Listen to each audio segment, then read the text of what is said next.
What do you do when the crucial conversation is aimed at you? Today, how to pull the real story out of someone who's gone silent and how to take tough feedback without letting it write your story for you. Let's dive in. Welcome back to the Sedaris Leadership Lounge Book Club. I'm your host today, Chris Duncan, and I'm joined by my three favorite people, Shannon McCoy, Alan Edwards, and Jay Jacobson. All right. Up to this point, we've covered how to spot a conversation going sideways, how to make it safe again, and how to say the hard thing without blowing it all out of proportion. Today, we're diving into chapters 9 and 10 of Crucial Conversations. So this is a big shift as we now turn our attention to the other person. So as we explore today's chapters, I want us all to think about one question to keep in mind, and that is, what is the one insight I could apply today to create space and safety for both parties? If any of this is new to you or you missed out on the last chapters, every episode is on YouTube and at sedaris.com/book club. That's CDAERIS.com/book club. Before Jay gets us started, he was voted to lead us in voice today. If you're watching live or have any questions, thoughts, or just want to let us know you're listening, we welcome your comments. Put them in the comments section below. And as that famous shoe company once said, just do it. Put it in the chat, and while you're down there, like and subscribe. Jay, will you go ahead and get us started? Introduce us to the other side of Crucial Conversations. I'll be happy to do that.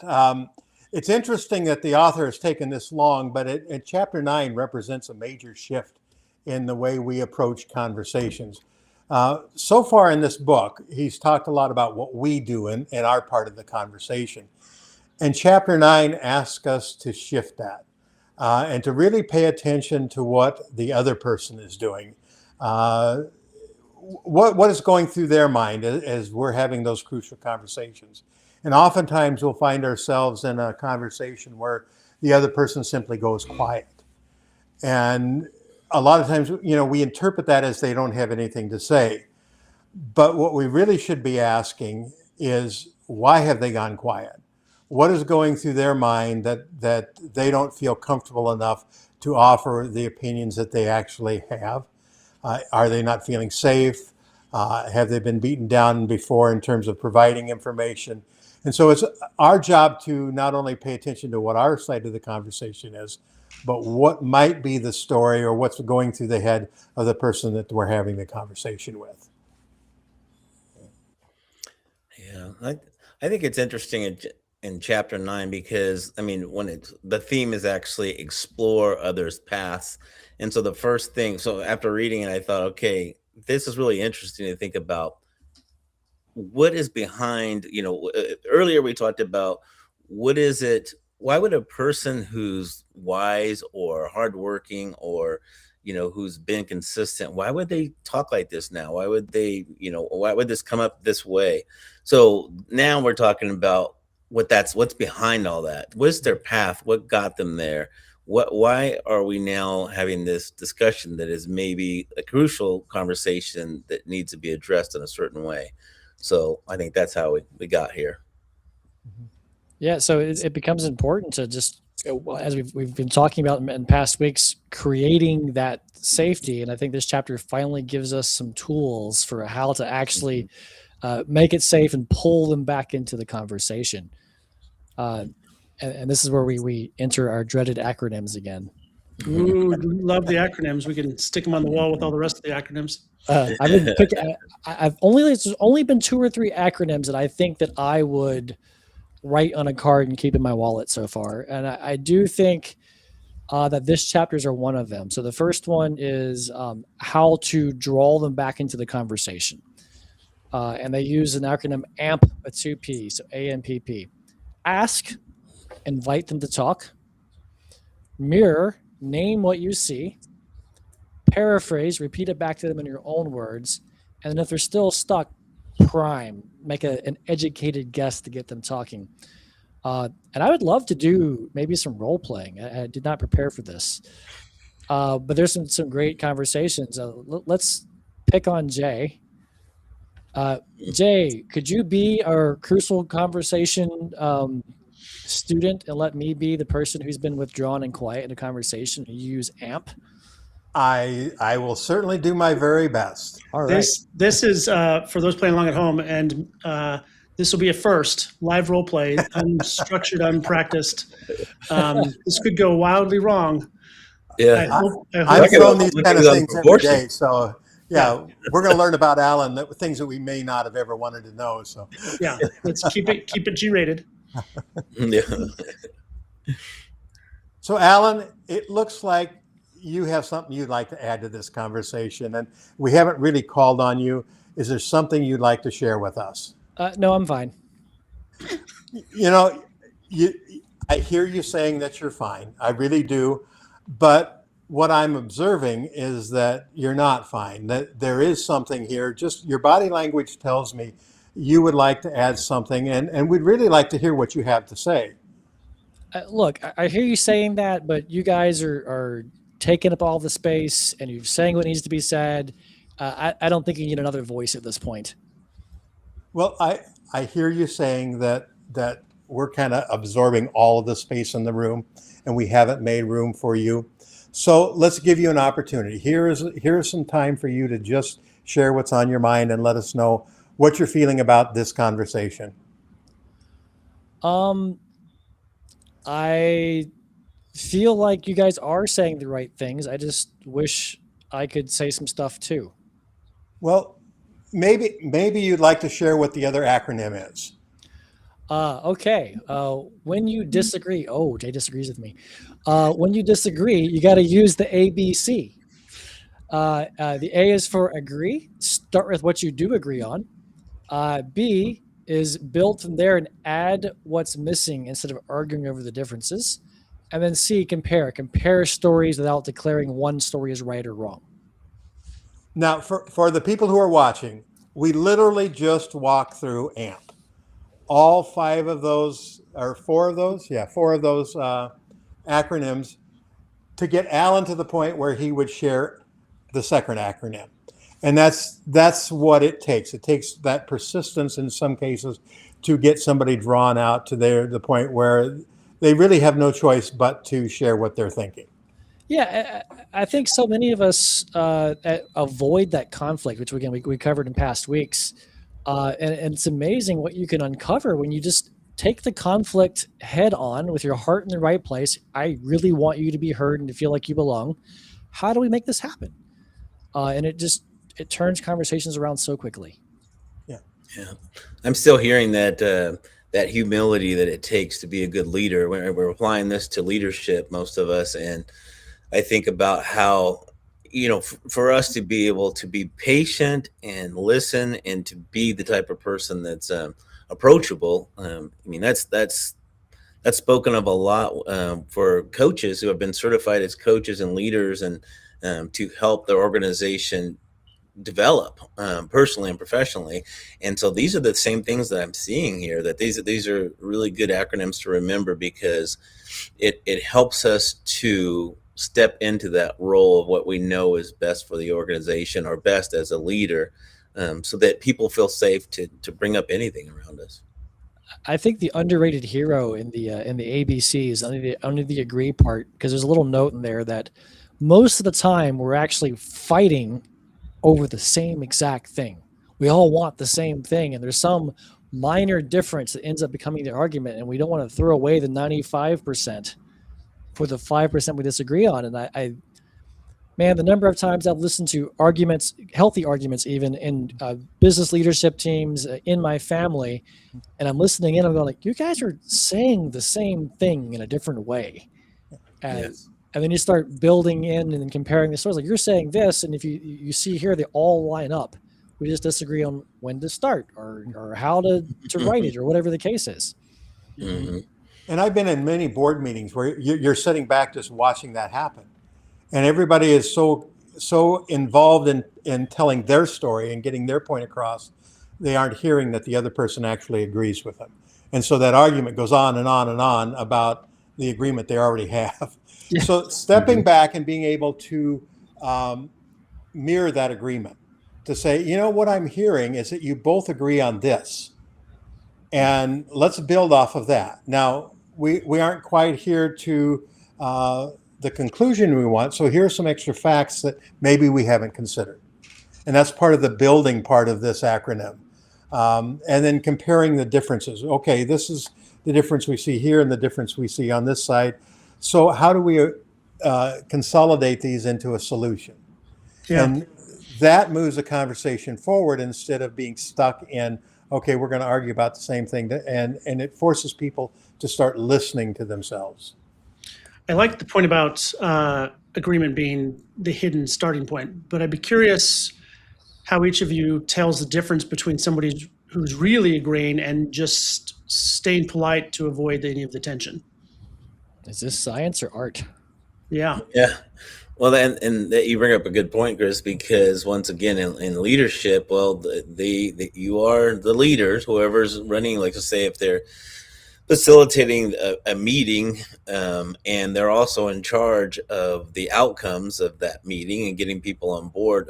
There's a lot of folks who won't speak up because they're just and that's just, they see that as appropriate, is to keep their voice down. So this is really good, once again, for leaders to call that out of the people and say, and when you see something when you see it stuck and you want to get it moving, this ABC works great, because now you're getting them, you're saying you want to hear their story. And then when they tell their story, you compare it to the one you have and try to fit that little 5% gap that you were off, right? Because you have the same desired outcomes, as Alan was mentioning earlier, just getting to it a different way.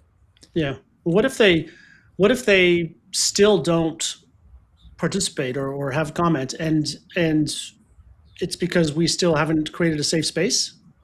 Like they still don't feel safe? Yes, that is absolutely the answer. But I also feel there's an important distinction, Shannon. You mentioned leadership teams, and we all have. This is the leadership lounge, but this book can be applied interpersonally in families and personal situations as well. And I think sometimes that makes the conversations even easier when you look at it from a leadership perspective, right? It is your job to create safety. It is their job to perform a duty, because typically they are some sort of expert in whatever it is they do, even if they're a receptionist, right? They're the expert at what's happening there, and we need to actually value their opinion. Shelley has a great comment here, and this is I wanted to bring up anyways: emotional intelligence. Not every leader has it, but I feel like it should be one of those requirements to be in a leadership position, is to have some EQ, or emotional intelligence. Shelley says, watch their eyes. Are they making eye contact? Are they looking away? Are they asleep? Yeah. It tells a story, right? And that's what we're trying to find, is the story. Yeah. One of the tools that I've used in trying to get people to add to that pool of meaning when they're silent is to tear my own story down. I'll say, this is my position on it, but maybe I haven't considered everything that this might affect. Is there someone out there who has some ideas that might affect how this would ultimately be resolved? So you're inviting people to tear down your own idea, and that opens up that dialogue and gives people the safety to kind of dive in. But when you do that, you have to genuinely want the feedback. You can't shut them down or argue about their feedback because you've asked for it. You've asked them to enter into the conversation. And so you have to encourage that. Now, I've seen leaders, frankly, I have one client right now. I think he's a tremendous leader in a lot of ways. But for the most part, everybody's executing their ideas. And I keep wanting to say, hey, let's open this up to other people. And he's like, yeah, but I know what I want to do. And his business is doing well.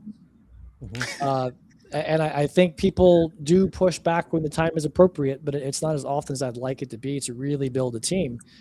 But he likes having the weight of the company on his shoulders. Yeah, matter of fact, that's what I was going to bring up, Alan, is why would somebody want to do anything different than this, right? The flip side of that is do it different because you like the way you're headed, you're comfortable the way it's headed, you like people just saying yes, so that there's because we see it as some type of a hiccup when somebody says no, or somebody doesn't approve, or it's wastes of time. And these are the things that likely come up in a person's mind. And again, I'm the leader, so this is a real this But the could be real question to ask the leader is what are you leaving on the table by not at least hearing fresh new ideas? You may be leaving a ton of opportunity there that you never hear about. Well, and what is the enemy of great, right? The enemy of great is not bad. The enemy of great is good enough. Yeah, exactly. Yeah.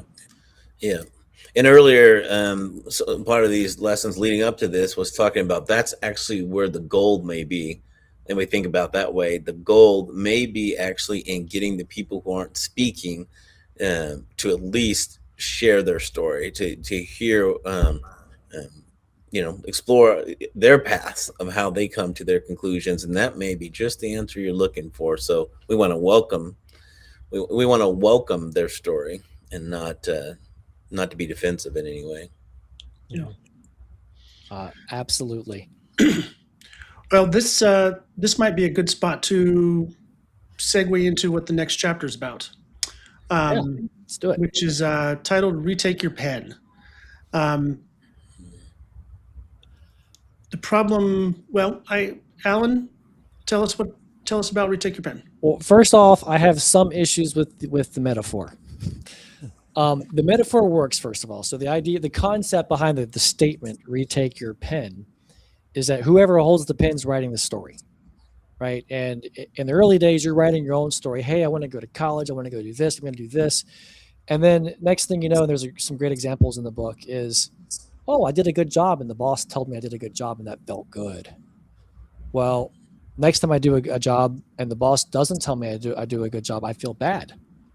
Well, who's writing the story now? Suddenly the boss has your pen and they're writing your story and making you feel how you feel. So the metaphor works. I don't know. I don't know if it's antiquated, but I was like, retake your pen. It took me a while to get my head around it, even though I did understand it in the end. Mm-hmm.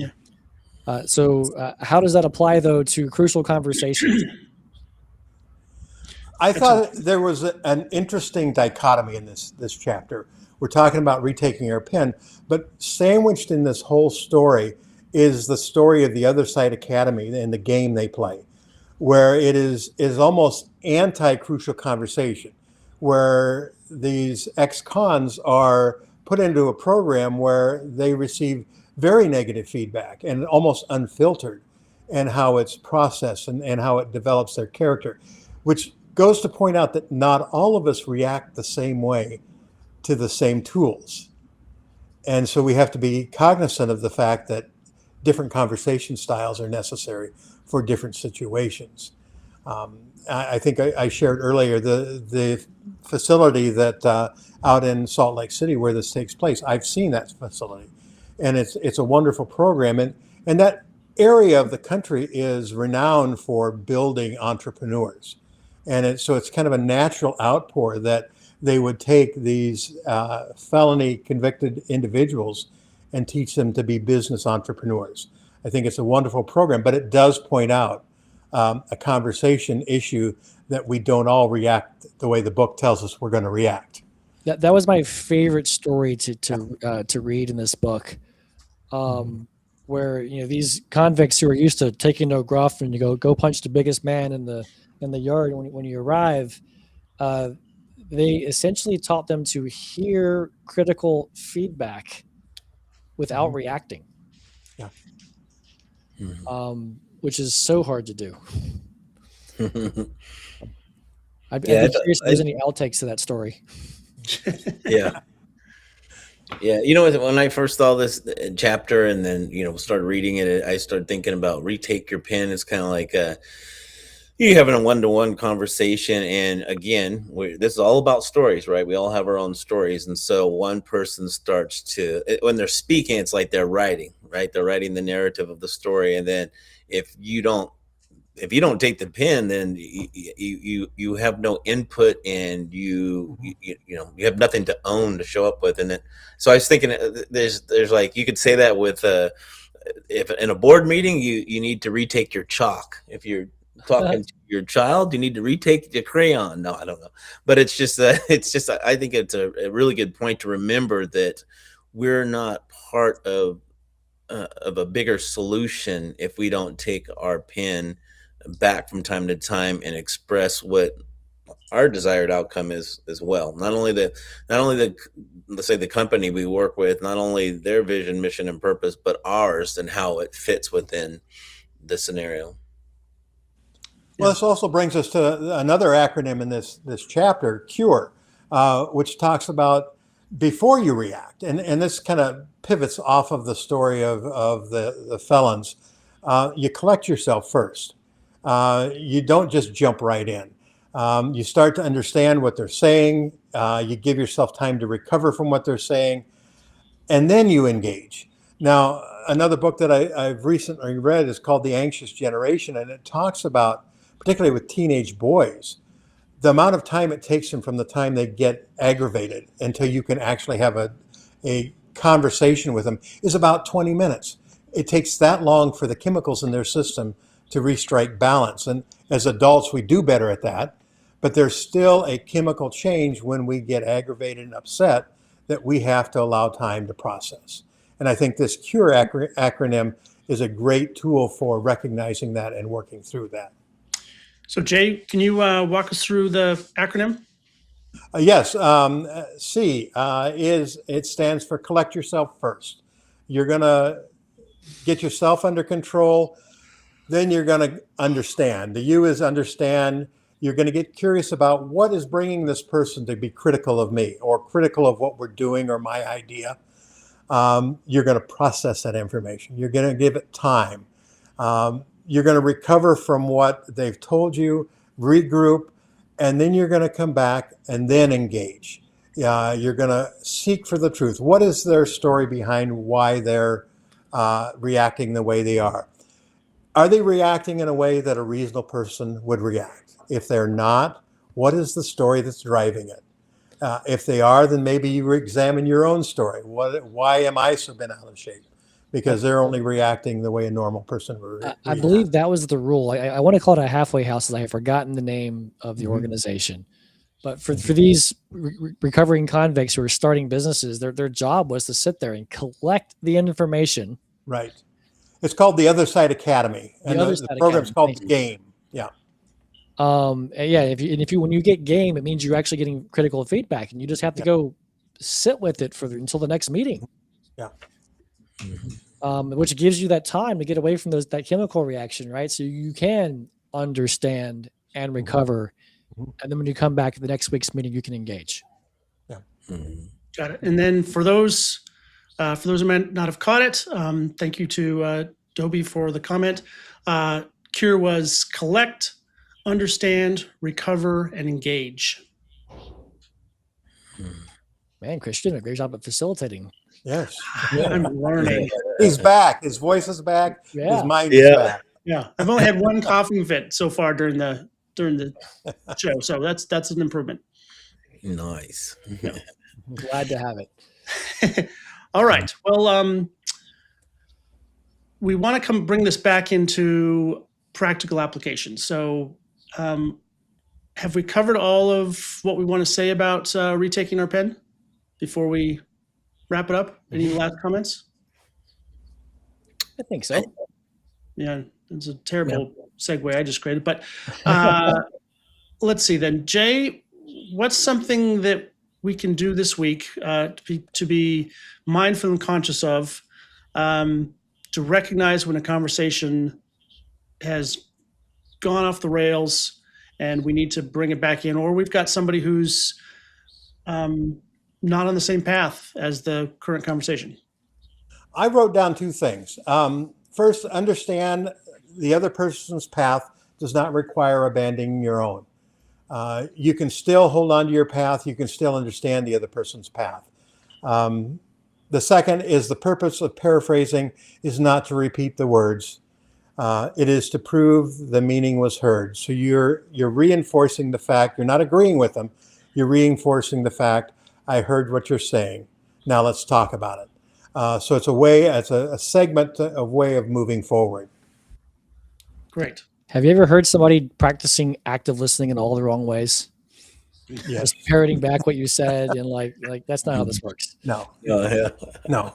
Yeah, Or it's that's brother. like I feel like the too many I feel likes. I feel like you, and I feel like you. I'm like, oh no. Put the book down. Let's talk. Yeah, exactly. Alan, what's your thoughts for this week? What do you want people to focus on? Let's focus on my advice to pick something different. Let's focus on the cure part, which is layman's terms. When you receive critical feedback, shut up. Mhm. Right? Just know that things are happening in your body you can't control. It's perfectly normal. Just be quiet, take the time to process it, and don't speak until that has passed. Maybe that's in a minute, maybe that's in a week, and that's okay. And I think that's honestly chapter 10 of all of them is the one that is probably should stand out as the chapter that everybody needs to work on directly every moment of every day, because we get feedback and none of us like feedback. We say we encourage feedback, and that's kind of a mantra that modern business says. But when it comes to personal feedback, it hurts. And we don't want to necessarily hear it or acknowledge it or listen to it. And I don't know, that's my opinions of chapter 10, is that's the one that probably should be expanded upon and be everlasting. Of all the great timing, I had some tough feedback this week, and I had to sit there and go, okay, stop shutting him down, because it was my temptation to keep shutting him down. Yeah, you got to get it out. Yeah. Yeah, Shannon, what about you? What does this next week hold for your clients? What do you want them thinking about? Yeah, I'm thinking about two different things, and I'll say one is 5% and one is pause. So typically only 5% is maybe missing in a conversation that is crucial, and maybe there's some argumentative behaviors. Think about that. So how do I get to that? How do I get to that 5%? Because that's what we all want, is to let's share our stories and let's get to that 5% that's just off a little bit. So look for that. And the other thing is pause. I say pause because like to think I'm a good listener, but pausing is different in the way that they're explaining it here. Pausing and listening. Okay, listening is one thing, but pausing is to realize, like, how am I feeling? How are they feeling? Looking at the eyes of the other person, all these different things that I can't say I always do. The pausing part is probably the hardest for me. Well said.